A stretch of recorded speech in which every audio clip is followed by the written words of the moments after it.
ایک ہفتے میں لاکھوں روپیہ کما سکتے ہیں، آپ ایک مہینے میں کروڑوں روپیہ کما سکتے ہیں، یہ بلیک گولڈ ہے، یہ وائٹ گولڈ ہے، یہ ریڈ گولڈ ہے۔ تو اس طرح کے جو چیزیں ہیں دیکھ کے ایک عام جو کامن مین ہے وہ اس بزنس میں آ جاتا ہے اور بعد میں اس کو نقصان اٹھانا پڑتا ہے۔ لیکن جب ہم پریکٹیکل فیلڈ میں قدم رکھتے ہیں تو ڈاکٹر صاحب بہت ساری چیزیں جو ہے نا وہ مختلف ہیں، جو کہی اور سنی جاتی ہیں ان سے جب آپ کرتے ہیں تو پھر آپ کو اس کے وہ چیزیں وہ حقائق سامنے آتے ہیں جو وہ چھپا لیتے ہیں۔ جو ہے نا کوئی بھی بزنس ہے تو اس کو دونوں پہلوؤں کو سامنے رکھنا چاہیے۔ جو بھی بندہ فیزیبلٹی رپورٹ بناتا ہے، اسپیشلی جو نان ٹیکنیکل بندہ ہے، وہ جسٹ یہ دیکھتا ہے کہ جناب سال میں جو ہے وہ 280 یا 300 یا 350 انڈا دیتی ہے، وہ یہ نہیں بتاتا کہ بھائی اس کی دیکھیں جو بریڈ کی سلیکشن ہے یا جو فارمنگ کا رول ہے نا ڈاکٹر صاحب، اس میں 3 چیزیں بڑی امپورٹنٹ ہیں۔ بسم اللہ الرحمن الرحیم، میرا نام ہے ڈاکٹر شہزاد احمد اور آج ہم بہت ہی اسپیشل ویڈیو کے ساتھ موجود ہیں۔ آج ہم بات کریں گے پولٹری فارمنگ کے حوالے سے کہ جو لوگ پولٹری فارمنگ میں آنا چاہتے ہیں، انٹرسٹڈ ہیں اور گھریلو پیمانے پر اس کو سٹارٹ کرنا چاہتے ہیں یا اس کو بڑے پیمانے پر سٹارٹ کرنا چاہتے ہیں، تو ان کے لیے ہمارے ایکسپرٹس کیا کہتے ہیں۔ تو ہم دیکھیں گے کہ ہر بندہ مطلب یوٹیوب پہ، فیس بک پہ اشتہارات دیکھتا ہے، یوٹیوب کے چینلز دیکھتا ہے، ان کو غلط گائیڈ کیا جاتا ہے کہ آپ ایک ہفتے میں لاکھوں روپیہ کما سکتے ہیں، آپ ایک مہینے میں کروڑوں روپیہ کما سکتے ہیں، یہ بلیک گولڈ ہے، یہ وائٹ گولڈ ہے، یہ ریڈ گولڈ ہے۔ تو اس طرح کے جو چیزیں ہیں دیکھ کے ایک عام جو کامن مین ہے وہ اس بزنس میں آ جاتا ہے اور بعد میں اس کو نقصان اٹھانا پڑتا ہے۔ تو اس حوالے سے ہم آج ڈیٹیل میں بات کریں گے۔ تو ہمارے ساتھ موجود ہیں capital poultry services and farming کے چیئرمین ڈاکٹر حافظ محمد یوسف صاحب، جو کہ کنسلٹنسیز دیتے ہیں پولٹری کی اور اس کے بارے میں ان کا فارمنگ خود بھی کرتے ہیں اور اپنا کاروبار بھی کرتے ہیں۔ جی السلام علیکم ڈاکٹر صاحب۔ جی وعلیکم السلام۔ جی کیسے ہیں ڈاکٹر صاحب؟ جی الحمدللہ میں ٹھیک ہوں، آپ سنائیں آپ ٹھیک ہیں؟ جی الحمدللہ۔ اچھا ڈاکٹر صاحب، سب سے پہلے ہمیں یہ بتائیں کہ جیسے میں نے شروع میں بات کی کہ پولٹری کا بزنس کس کو مطلب یوٹیوب پہ بے تحاشا ویڈیوز ہیں، فیس بک پہ، تو لوگ ان کو دیکھ کے کہتے ہیں جی ہم بھی ان کی طرح جو ہے چھت پر پولٹری کا بزنس سٹارٹ کرتے ہیں اور لاکھوں روپیہ کما سکتے ہیں۔ کیا یہ سچ ہے؟ جی ڈاکٹر صاحب بہت اچھا سوال کیا آپ نے، بہت اچھا پوائنٹ ریز کیا ہے۔ آج کل میں بھی جب یہ چیزیں دیکھتا ہوں تو میں بھی انسپائر ہو جاتا ہوں سم ٹائم، یار کیا واقعی ایسا ہے۔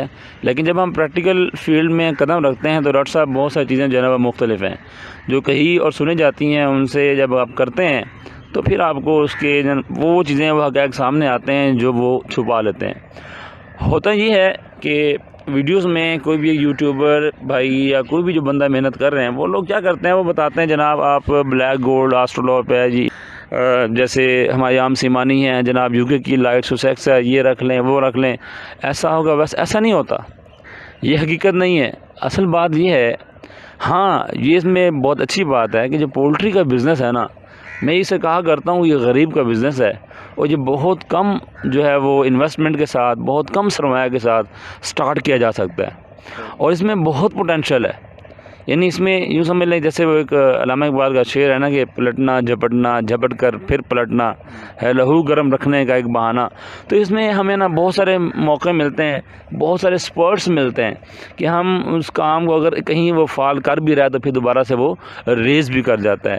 لیکن ہمیں اس کے ساتھ ساتھ جو ہے نا کوئی بھی بزنس ہے تو اس کو دونوں پہلوؤں کو سامنے رکھنا چاہیے۔ جو بھی بندہ فیزیبلٹی رپورٹ بناتا ہے، اسپیشلی جو نان ٹیکنیکل بندہ ہے، وہ جسٹ یہ دیکھتا ہے کہ جناب یہ سال میں جو ہے وہ 280 یا 300 یا 350 انڈا دیتی ہے، وہ یہ نہیں بتاتا کہ بھائی اس کے انڈے شارٹ بھی ہو جاتے ہیں، سم ٹائم یہ انڈے نہیں بھی دیتی، وقفہ بھی کرتی ہے، مولٹنگ بھی کرتی ہے، وہ یہ چیزیں نہیں سامنے رکھتا۔ وہ یہ چیز سامنے نہیں رکھتا، اس کو بیماریاں بھی آتی ہیں بھائی، اس میں مورٹیلٹی بھی ہے، اس میں جناب موربیڈیٹی بھی ہے، بیمار بھی ہوتی ہیں، وہاں بھی ہمارا خرچہ ہوتا ہے۔ تو اس کو ایکسپینس کو اکثر کا جو انڈر اسٹیمیٹ کر جاتا ہے اور جو پروفٹس ہیں ان کو وہ اوور کانفیڈنس کے ساتھ مطلب زیادہ اس کو اوپر لے جاتا ہے، تو یہ حقیقت نہیں ہے۔ ہاں یہ ہے، ہمارا یہ پریکٹیکل ہے کہ لیٹ سپوز اگر آپ جو وہ 1 لاکھ لگا رہے ہیں پولٹری فیلڈ کے اندر، لیکن ایک اچھی بریڈ پر. یہ نہیں ہے کہ آپ نے سارا جو ہے نا وہ مال اکٹھا کر لے جس کو پالنے میں 600 خرچہ ہوا ہے اور بکے وہ 500 کی، اور پھر بھی آپ کہیں کہ آپ نے ڈبل کما لیا. ایسا نہیں ہو سکتا. یہ بس اپنے آپ کو تسلی دینے والی باتیں ہیں. تو حقیقت بات یہ ہے کہ آپ کی مینجمنٹ پر ڈپینڈ کرتا ہے کہ آپ نے کتنا اور کیسے اور کب کمانا ہے. ٹھیک ہے. تو اس میں میں یہ کہوں گا کہ یہ اتنا ضرور ہے کہ آپ نے اگر 1 لاکھ ایک اچھی بریڈ پر لگا دیا ہے تو آپ اینڈ آف دا اس کا کہہ لیں کہ اس کی جو شیلف لائف ہے یا اس کا جو میچورٹی ہے تو وہاں پر آپ جا کے ڈبل یا ٹرپل تک ضرور پہنچ جاتے ہیں اگر آپ کی مینجمنٹ اچھی ہو. تو مینجمنٹ میں پھر آپ کو پتہ ہے کہ سب سے پہلے جو ہے جو رول ہوتا ہے وہ جو ہوتا ہے کہ شیڈنگ، فیڈنگ، دین بریڈنگ، کہ پہلے آپ اس کے لیے جو بریڈ رکھنا چاہ رہے ہیں اس کے لیے آپ کو جگہ کا انتظام اچھا ہو. یہ نہیں ہے آپ یوٹیوب میں آپ نے ویڈیو دیکھی ہے جناب اس نے چھت پہ ایک اچھا سا وہ شیڈ بنایا ہوا تھا تو آپ بھی وہاں پہ کھڈے بنا کے اور اپنے پرندوں کو جو ہے وہ ایکسپائر کر بیٹھیں. ایسا غلط ہے. تو پہلے آپ ایک اپنا انوائرمنٹ کو دیکھیں، اس کو دیکھیں کہ وہ جو چیز آپ لا رہے ہیں تو وہ کس طرح کے انوائرمنٹ میں سروائیو کرتی ہے، اس طرح کا انوائرمنٹ بنائیں. پھر آپ کے پاس اتنے پیسے موجود ہوں کہ وہ جب تک اس کی پروڈکشن سٹارٹ نہیں ہوتی کم از کم تب تک تو آپ اس کو کھلا پلا سکیں، آپ کو فیڈ کی شارٹیج نہ ہو. پھر آپ اس بریڈ کو گھر لے کر آئیں تو پھر آپ ضرور بینیفٹ لیں گے انشاءاللہ. کہ اگر آپ کو کوئی کسی طرح کا لاس آتا ہے، کوئی مورٹیلٹی ہوتی ہے تو آپ اس کو جو ہے برداشت کر سکیں. اچھا ڈاکٹر صاحب، دوسرا یہ کہ آپ یہ بتائیں کہ مطلب ایک نیا بندہ بزنس سٹارٹ کرنا چاہتا ہے، وہ ویڈیوز دیکھتا ہے، وہ امپریس ہوتا ہے، ٹھیک ہے، وہ چاہتا ہے کہ میں بھی کوئی شوق سے کرتے ہیں، کوئی اپنا پروفٹ کے لیے کرتے ہیں، تو اس کے لیے آپ کیا ریکمینڈ کریں گے کہ اس کو کن چیزوں کو مد نظر رکھنا چاہیے یہ پولٹری بزنس میں آنے سے پہلے، اور جو ہے اس کو کیا کیا ہے وہ پیرامیٹرز ہیں جو اس کو دیکھنے چاہیے کہ میں یہ کر سکتا ہوں یا نہیں؟ جی ڈاکٹر صاحب ماشاء اللہ آپ آج فارم میں ہیں، بڑے اچھے سوالات کر رہے ہیں. تو دیکھیں بات یہ ہے کہ کوئی بھی کاروبار ہے نا وہ آپ کا ٹائم مانگتا ہے، آپ کی ڈیووشن مانگتا ہے. ایسا کبھی نہیں ہوگا کہ آپ نے پیسہ لگا دی اور آپ کہیں کہ آپ پروفٹ کماتے رہیں، تو یہ حلال بزنس میں ایسا نہیں ہوتا. تو آپ کو ٹائم دینا پڑے گا. دیکھیں مثال دیتا ہوں میں آپ کو کہ کوئی بھی فصل ہے نا تو میں اکثر کہا کرتا ہوں سب سے جو بڑی امپورٹنٹ کھاد ہوتی ہے اس کے لیے وہ مالک کا پیر ہوتا ہے، یعنی مالک کی موجودگی ہے. اگر مالک موجود ہے تو فصل اچھی گرو کرتی ہے، اگر مالک موجود نہیں تو فصل گرو نہیں کرتی. تو سب سے امپورٹنٹ چیز اس میں جو ہے نا وہ آپ کا ٹائم ہے ڈاکٹر صاحب، کہ آپ اپنے بزنس کو ٹائم دے رہے ہیں، آپ اپنے جاندار کو بار بار چیک آؤٹ کر رہے ہیں، کیا آپ اس کی فیڈنگ، بریڈنگ یا اس کی جو بھی اس کی ضروریات ہیں وہ اس کی پوری کر رہے ہیں. اگر آپ پوری کر پاتے ہیں دین آپ کو بزنس کرنا چاہیے. اور اگر جسٹ آپ انویسٹمنٹ کرنا چاہتے ہیں پھر آپ کو یہ کام سود مند نہیں رہے گا، پھر آپ نقصان اٹھائیں گے.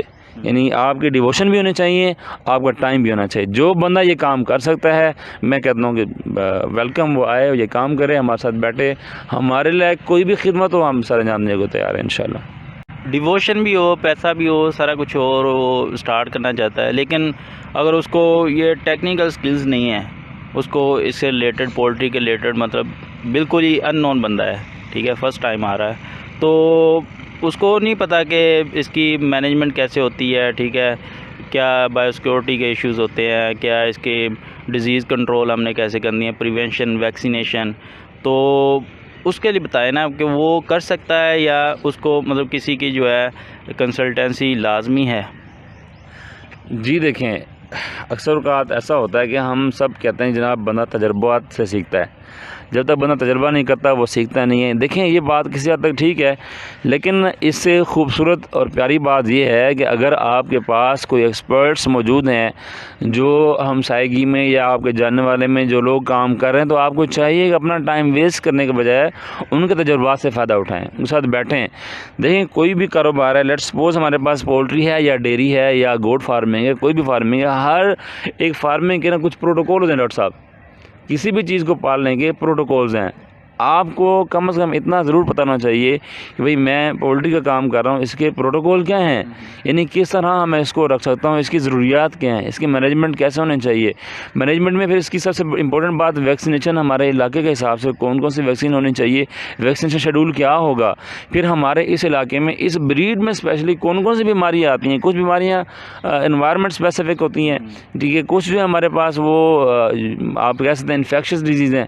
نان انفیکشس ڈیفینیٹلی انوائرمنٹ سے آتی ہیں اور انفیکشن ڈیزیز جو ہیں وہ کسی نہ کسی کازیٹیو ایجنٹ سے آتی ہیں. پھر وہ انفیکشن ڈیزیزز ہیں وہ بھی ویری کرتی ہیں, ٹھیک ہے, ان کی مختلف سٹرین ہے. تو آپ کو اتنا نالج ضرور ہونا چاہیے کہ بھئی میں یہ کام کر رہا ہوں, اس کی مینجمنٹ کیا ہونی چاہیے, اس میں ویکسینیشن شیڈول کیا آنا چاہیے, کون کون سی بیماریاں آ سکتی ہیں, اور میرے پاس کیا کم از کم اگر بیماری کا پتہ نہیں بھی ہے تو آگے بس کوئی نہ کوئی ایسا کانٹیکٹ نمبر ہونا چاہیے, کوئی ایسا کانٹیکٹ پرسن ہونا چاہیے جس کو اس کے بارے میں تھوڑا بہت جو ہے وہ آئیڈیا ہو, آپ کو بر وقت گائیڈ کر سکے, ادروائز آپ لاسٹ اٹھائیں گے. جزاک اللہ. ڈاکٹر صاحب نے ہمیں بہت اچھا گائیڈ کیا ہے فارمنگ کے حوالے سے کہ ہمیں کویکس سے بچنا چاہیے. تو میں اس حوالے سے ڈاکٹر صاحب سے نیکسٹ کویسچن کروں گا کہ آپ کو آپ نے سوشل میڈیا پہ دیکھتے ہوں گے کہ آپ کوئی ایک بندہ پوسٹ کرتا ہے, جی میرے چوزوں کو یہ ہو گیا ہے, میرے چوزے جو ہے وہ کھا پی نہیں رہے, سر نیچے کر کے بیٹھے ہوئے ہیں.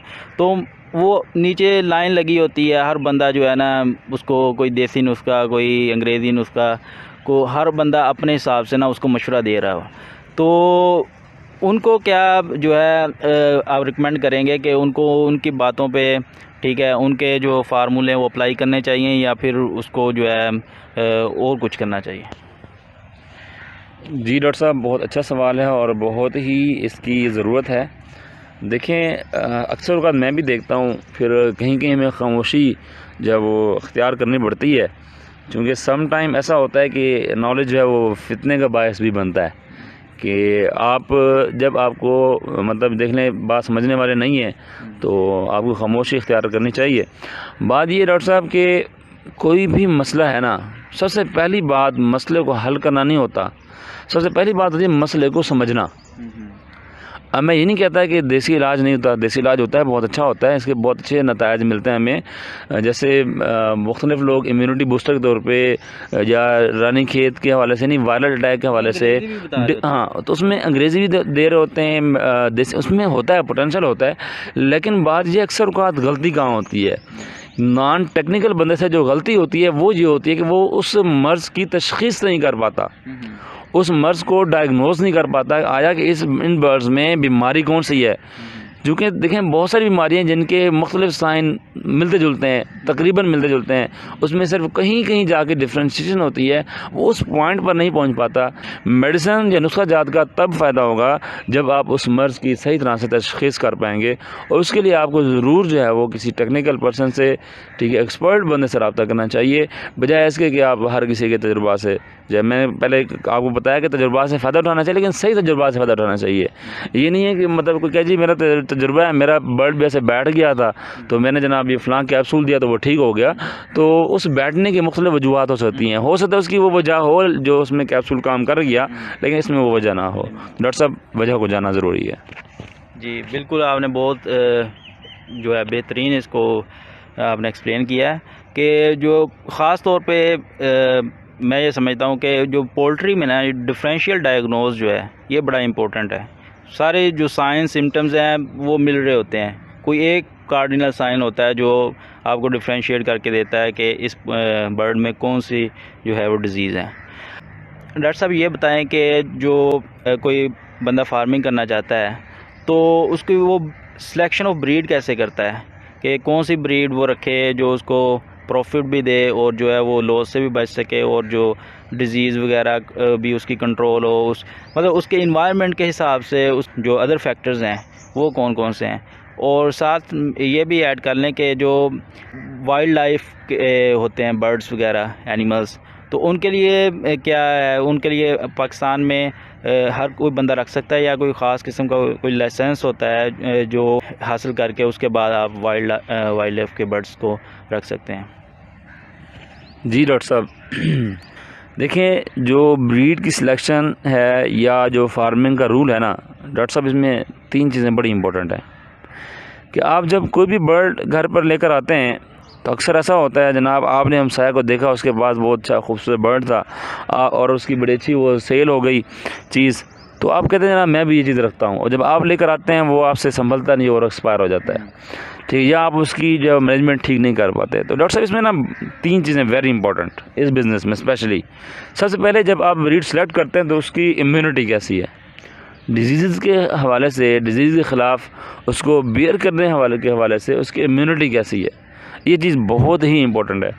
پھر دوسری بات یہ ہے کہ وہ برڈ آپ کے انوائرمنٹ میں جو کیسے آپ کے انوائرمنٹ کو اڈاپٹ کر سکتا ہے. آیا کہ وہ اس کو اڈاپٹ کر سکتا ہے یا نہیں کر سکتا. اگر آپ کے پاس بہت زیادہ گرمی رہتی ہے اور آپ جو ہے وہ اس کو ایسے برڈز لاتے ہیں جو بہت ہیوی ہوں، براہما ٹائپ ہوں، تو اور آپ وہ کوئی کولر وغیرہ کا انتظام بھی نہیں کرتے، اس کو انوائرمنٹ بھی نہیں دیتے، تو پھر آپ یہ کہتے ہیں جناب یہ جو وہاں سے لاس ہو گیا ہے، اس کا نقصان نہیں ہے، اس میں نقص نہیں، وہ آپ میں نقص ہے کہ آپ نے انوائرمنٹ کو سمجھا نہیں، اس کے اڈاپٹیبلٹی کو نہیں سمجھا.